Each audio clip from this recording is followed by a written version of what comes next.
effet tabernacle de compassion. J'ai préparé pour vous un poème intitulé Quand est-ce que la mort a perdu son aiguillon. Vraiment, mes très chers frères de sœurs, là au calvaire, cette abeille de la mort est descendue, tournoyant pour piquer mon Jésus.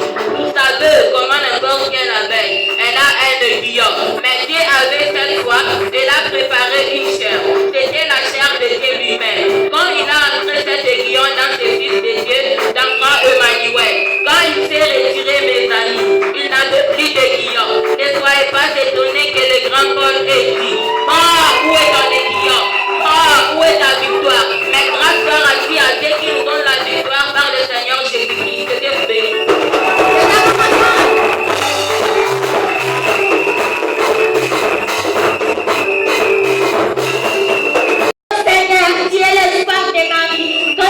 Désespéré. Oh Seigneur, tu es la force de ma vie, quand je suis fatigué. Quand le diable veut m'emmener à l'enfer, Dieu est celui qui me porte au ciel. Quand je suis découragé, Dieu est celui qui me fortifie. Quand Dieu m'apportera Jésus.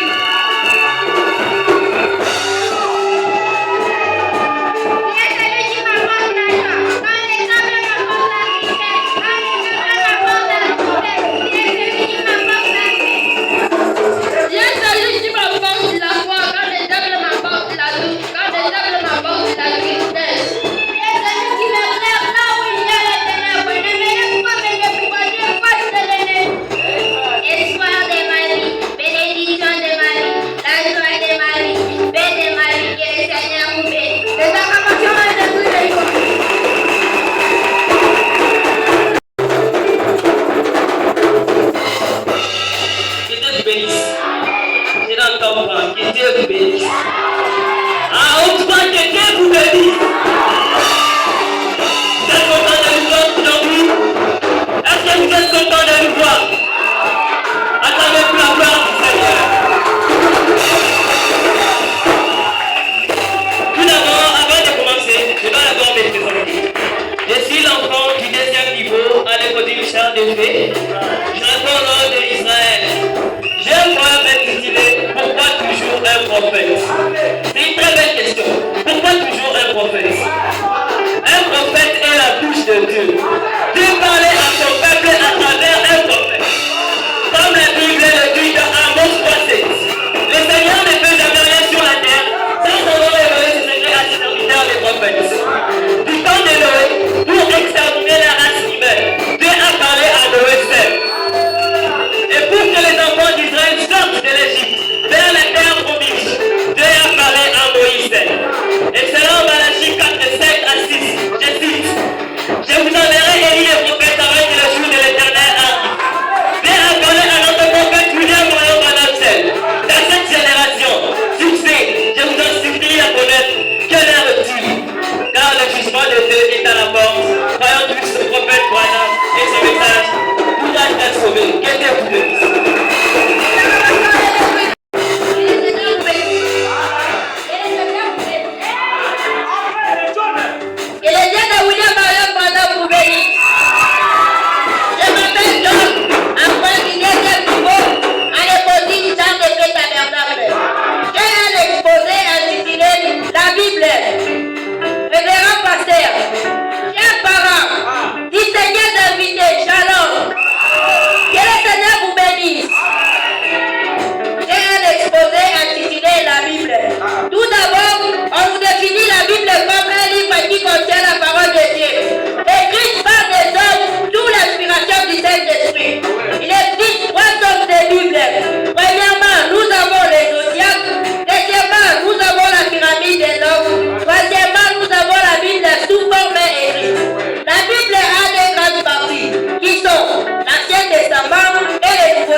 Esdras, Néhémie,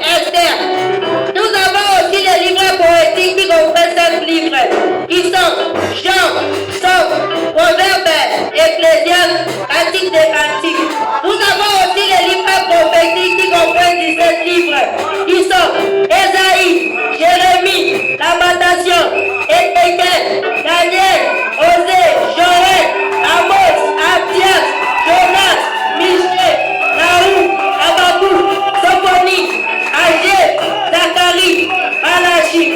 Et le Nouveau Testament comprend les 7 livres qui sont aussi subdivisés en 4 parties.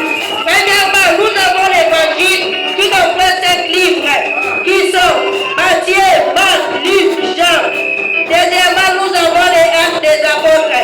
Troisièmement, nous avons l'Épître qui comprend 21 livres qui sont Romains, 1 Corinthiens, 2 Corinthiens, Galates, Éphésiens, Philippiens, Colossiens, 1 Thessaloniciens, 2 Thessaloniciens, 1 Timothée, 2 Timothée, Tite, Philémon, Hébreu, Jacques, 1 Pierre, 2 Pierre, 1 Jean, 2 Jean, 3 Jean. Enfin, nous avons l'Apocalypse. Quel est le Seigneur de vous dire alors voilà vous bénisse.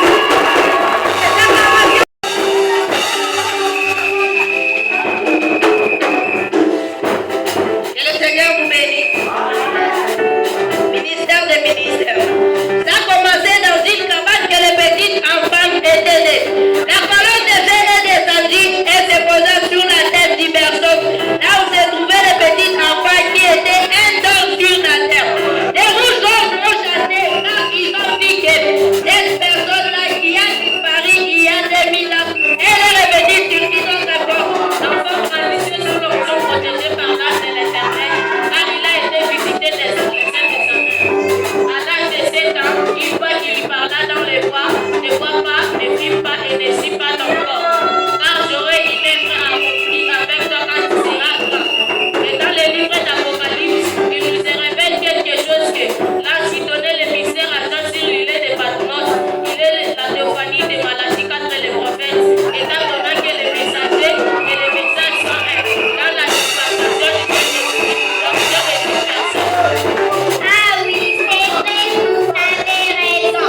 Les fils de l'homme, ce n'est pas Jésus. Les fils de l'homme, ce n'est pas Branham. Les fils de l'homme, ce n'est pas Dieu lui-même. Mais c'est cette colonne de feu. Mais qui est le fils de l'homme? C'est la parole de Dieu. La colonne est faite dans un ordre. Deux grands deux dans la chair humaine. L'Orient et l'Occident en union. La lune et le soleil dans un mariage. La lune et le soleil dans un mariage. Le ciel et la terre dans la vision de l'expression de la vie. Dans l'âme de l'éternel. Dans l'âme de Seigneur et des seigneurs. Les amis, je dois connaître qu'il est ce messager du 7e âge. Il sera un prophète comme Élie, un prophète comme Baptiste, mais il n'est plus que Jean-Baptiste, un prophète plus que Moïse. Car si quand les Jean-Baptiste, le Messie était quelque part, et le messager dans son corps, tout est dans un endroit différent. Mais aujourd'hui, le Seigneur Jésus s'est incarné dans la chair humaine. Donc quand vous parlez de Dieu, vous parlez de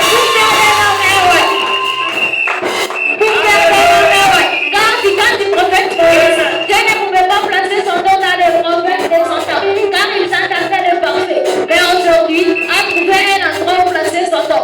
C'est dans le messager de l'âge qui est le carrefour de l'eau.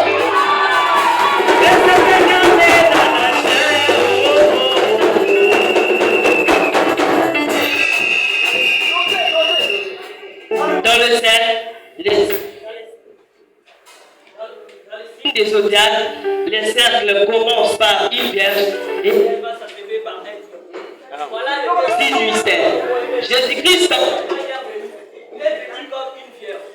Attention, dans sa seconde venue, il arrive comme un lion. La voilà qui descend. Tenant sous sa main un petit livre ouvert, posant son pied droit sur la mer et son pied gauche sur la terre.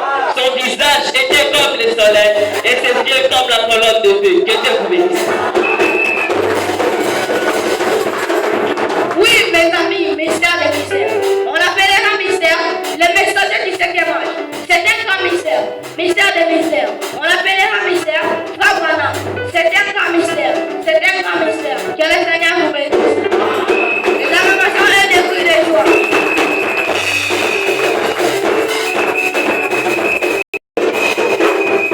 Que Dieu vous bénisse. Encore une il va te dire police. Je réponds au nom des Paul. Je réponds au nom des Paul. L'élève du Nicodime Charles depuis Tabernacle. On a préparé pour vous un poème intitulé Les événements surnaturels qui ont marqué la vie du prophète William Marion Branham. Dans ce temps de la fin, Dieu a visité cette dernière génération de manière extraordinaire par le ministère prophétique de son serviteur William Marion Branham. Né le 6 avril 1909, Philadelphie, la Kentucky, sa vie particulièrement a été marquée par des phénomènes surnaturels tels que visions et prophéties qui se sont toujours accomplies. Apparition des anges, guérison divine, miracle, résurrection des morts. Ces enseignements et doctrines strictement basés sur les Saintes Écritures. La Bible qui nous répète, comme la seule autorité en matière de foi, a montré que c'est le Seigneur Jésus-Christ, c'est la divinité suprême, qui est le seul vrai, et que son nom Jésus-Christ est le seul vrai nom parmi les hommes, tous les années qui se la part en lui. Amen à la vie éternelle. Et que le baptême biblique est celui par l'immersion dans le nom du Seigneur et Sauveur Jésus-Christ. Voici quelques-uns des événements surnaturels qui ont survécu la vie du prophète William Marion Branham.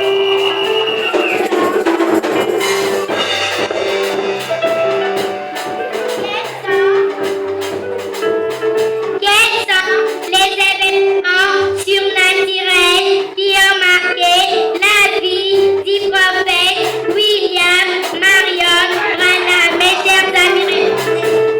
En 1933, il y avait 5 millions de ces grands événements qui vont survenir sur la terre avant la fin des temps.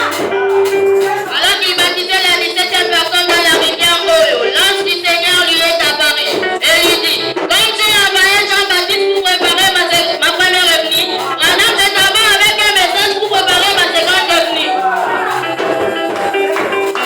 Le 7 mai 1946, alors Israël devient une nation, le Seigneur lui est parlé et lui donna la permission d'aller partout dans le monde pour amener l'évangile du Seigneur Jésus-Christ avec des signes particuliers pour confirmer son ministère. Et pendant son ministère, il fera 7 fois les miracles. En 1950, une apparition surnaturelle de la colonne de feu est photographiée au-dessus de la tête des frères Branham à Houston, Texas.